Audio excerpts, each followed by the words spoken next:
മൂന്നിനം തണ്ണിമത്തനുകൾ നോമ്പുകാലത്ത് വിപണിയിലിറക്കി സംസ്ഥാന കർഷക അവാർഡ് ജേതാവ് സുബകേശൻ കഞ്ഞിക്കുഴി. കഞ്ഞിക്കുഴിയിലെ K Kumaran pain and palliative care സൊസൈറ്റിയുടെ സഹായത്തോടെ പൊതുമേഖലാ സ്ഥാപനമായ സിൽക്കിന്റെ പാട്ടത്തിനെടുത്ത വിശാലമായ 5 ഏക്കർ പറമ്പിലാണ് ഇത്തവണ സുബകേശൻ തണ്ണിമത്തൻ കൃഷി ആരംഭിച്ചത്. തണ്ണിമത്തൻ വിളവെടുപ്പ് പി ചിത്രഞ്ജൻ MLA നിർവഹിച്ചു.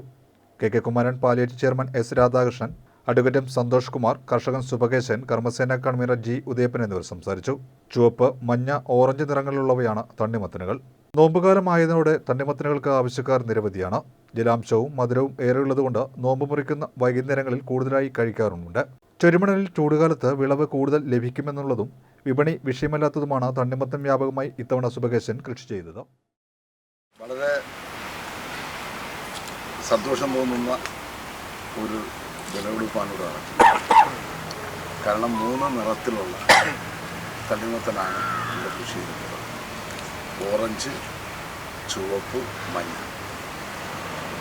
സുബകേശൻ എന്ന പ്രൊഫഷനായ കർഷകനാണ്.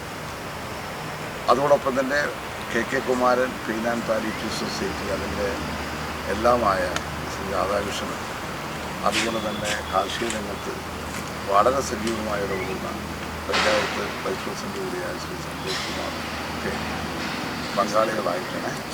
പങ്കാളികളായിട്ടാണ് ഇവിടെ സിൽക്കിൻ്റെ ഈ സ്ഥലത്ത് ഇത്തരമൊരു വിളവ്